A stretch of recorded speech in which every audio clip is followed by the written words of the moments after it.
Solar ઉર્જા સંબંધિત ભારતથી આયાત થનાર પ્રોડક્ટ પર 126% ટેરિફ લગાવ્યા છે, જેથી આજે સોલાર કંપનીઓમાં મોટો ઘટાડો જોવા મળ્યો છે. તમામ વિગત સાથે જોડાયા છે સહયોગી શ્રદ્ધા પરસાડિયા. જી શ્રદ્ધા, જણાવો શું ખાસ ન્યૂઝ અને આ શું અસર? જી, તો સોલાર ઇમ્પોર્ટ પર આપણને ટ્રમ્પની સખ્તાઈ જોવા મળી રહી છે. ટ્રમ્પે ભારતથી ઇમ્પોર્ટ થનારા સોલાર પર 126% ટેરિફ લગાવ્યો છે. યુએસએ 2024માં ભારતથી $793 મિલિયન સોલાર ઇમ્પોર્ટ કર્યું છે, જે 2022ની સરખામણીમાં 9 ગણું વધારે છે. હવે ટ્રમ્પ સરકારના તર્ક છે કે ભારતીય સોલાર કંપનીઓને સબસિડી મળી રહી છે અને આ કારણે જ તેઓ સબસિડીને કારણે તેઓ અમેરિકામાં પોતાનો માલ જે છે તે સસ્તો વેચી રહ્યા છે.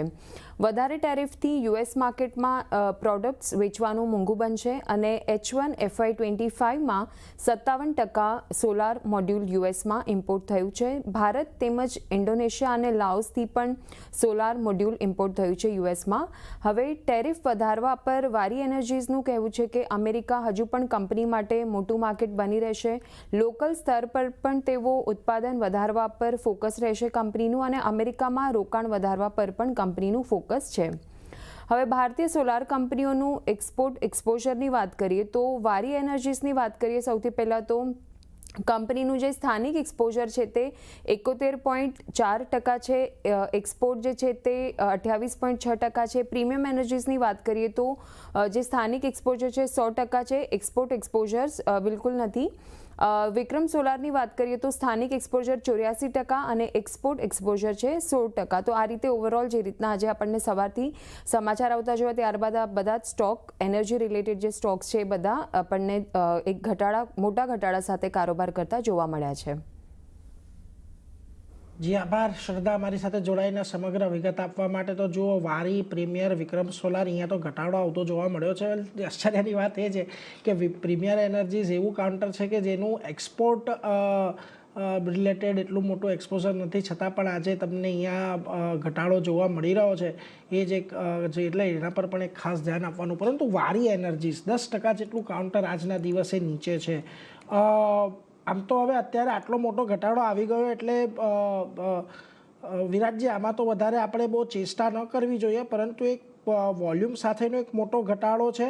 અને જો આજના જે લો બન્યા છે એ થોડા ઇમ્પોર્ટન્ટ 2570ની આજુબાજુના લો છે કે જ્યાં આપણને છેલ્લા ઘણા સમયથી એક સારા એવા સપોર્ટ લેતા દેખાઈ રહ્યો છે counter.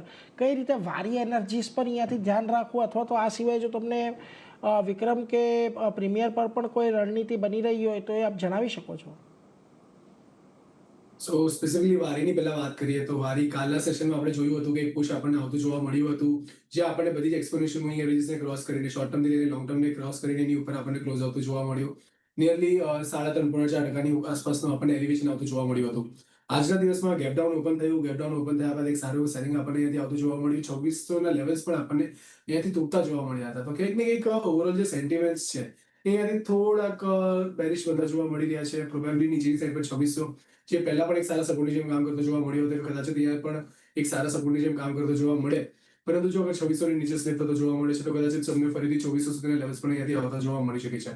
On the other hand, અગર અહીંયાથી બાઉન્સ જે છે એ ફરીથી આવે છે અને બુલ્સ પોતાની ચાર્જને મેન્ટેન કરી રહે છે તો કદાચ ઉપરની સાઈડ પર તમને ફરીથી 2900-2935 સુધીના લેવલ્સ પારી એનર્જીસમાં બનતા જોવા મળી શકે છે. તો અત્યારે થોડું જોતું સિચ્યુએશન છે તો ફિલહાલ માટે અવોઇડ કરીને ચાલવાની સલાહ રહેશે. ઇનફેક્ટ બધા જ કાઉન્ટર્સમાં આપણને આજના દિવસમાં સારો એવો ઘટાડો આવતો જોવા મળ્યો છે. વિક્રમ સોલાર લઈ લ્યો કે તમે પેલા પ્રીમિયમ એનર્જીસને લઈ લ્યો, તો બધી જગ્યા પર કંઈક ને કંઈક ઘટાડો છે. તો થોડું વેઇટ એન્ડ વોચ અપ્રોચ રાખવાની સલાહ રહેશે. એક વખત સેટલ ડાઉન થઈ જાય છે બધું, એના પછી બાદ આપણે આને ફરીથી રિવિઝિટ કરી શકીએ. ટિલ ધ ટાઈમ જ્યાં સુધી ન્યૂઝમાં છે ત્યાં સુધી થોડું અવોઇડ કરીને ચાલવાની સલાહ રહેશે. તો જ્યાં સુધી ન્યૂઝમાં છે સોલાર કંપનીઓ થોડી અવોઇડ કરીને ચાલવાની સલાહ અહીંયા બનતી દેખાઈ રહી છે. વારી એનર્જીસ માટે વેટ એન્ડ વોચ તમે અહીંયા રાખી શકો છો. પણ આના પર એક ફંડામેન્ટલ પણ સમજી લઈએ હર્ષલજી, કારણ કે જે રીતે એક ડ્યુટી વધારવામાં આવી છે અને જે કંપનીઓનું એક્સપોઝર છે યુએસમાં, ખાસ ઓર્ડર બુક પર આપણને થોડી ઘણી અસર આપણને આની આવતી જોવા મળી શકે છે. શું ધ્યાન રાખી રહ્યા છો આ સમાચારને કઈ રીતે જોવું સોલાર કંપનીઓ માટે? જે ન્યૂઝ આવી છે એના અંદર તમે ખાલી આ એંગલ જોઈ રહ્યા છો કે જે લોકોનું યુએસના અંદર એક્સપોઝર છે એ લોકોને નુકસાન થઈ રહ્યું છે, પણ આના અંદર ખાલી એ જ એંગલ નથી કે જે લોકો યુએસને એક્સપોર્ટ કરે છે એનું નુકસાન છે.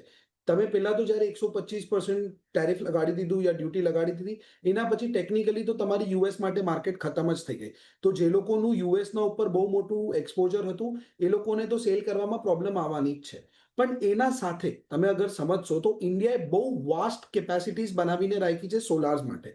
હવે પ્રોબ્લેમ શું છે કે મારી જે ડિમાન્ડ હતી જે યુએસના અંદર જતી હતી એ ખતમ થઈ ગઈ અને મારા પાસે અચાનકથી ડોમેસ્ટિક સપ્લાય વધી ગઈ. તો હવે જ્યારે મારા પાસે ડોમેસ્ટિક સપ્લાય વધી ગઈ તો એના કારણે શું થશે કે પ્લેયર્સ ઇન્ટરનલી ફાઇટ કરશે અને પોતાનું માર્જિનને ઓછું કરીને સસ્તામાં વેચવાની ટ્રાય કરશે તાકી એ લોકો જે બી પ્રોડ્યુસ કરે છે એ લોકોની જે બી કેપેસિટીઝ છે એ લોકોમાંથી માલ બનતું રહે અને એ લોકોનું સપ્લાય ચાલતું રહે તાકી એ લોકોના ફિક્સ કોસ્ટ નીકળતા રહે. હવે આના કારણે શું થશે જે ઇન્ડિયન સોલાર કંપનીઝ છે એ લોકોના વચ્ચે એક ઇન્ટરનલ ફાઇટ ચાલુ થઈ જશે કે ભાઈ હું મારું માર્જિન ઓછું કરું છું, મારું પ્રાઇસ ઓછું રાખું છું તાકી મારું માલ વધારે વેચાય. તમે જોશો તો યુએસના તરફથી કોઈ ડિમાન્ડ પ્રોબ્લેમ નથી. યુએસને તો રિન્યુએબલ કરવું જ છે પણ યુએસને જોઈએ છે કે ભાઈ મારા દેશના અંદર આવીને રેન્ડમલી લોકો ડમ્પિંગ કરીને ન વયા જાય સોલાર પેનલ્સને, સોલાર મોડ્યુલ્સને, સોલાર સેલ્સ અને મોડ્યુલ્સની, એમ સોરી.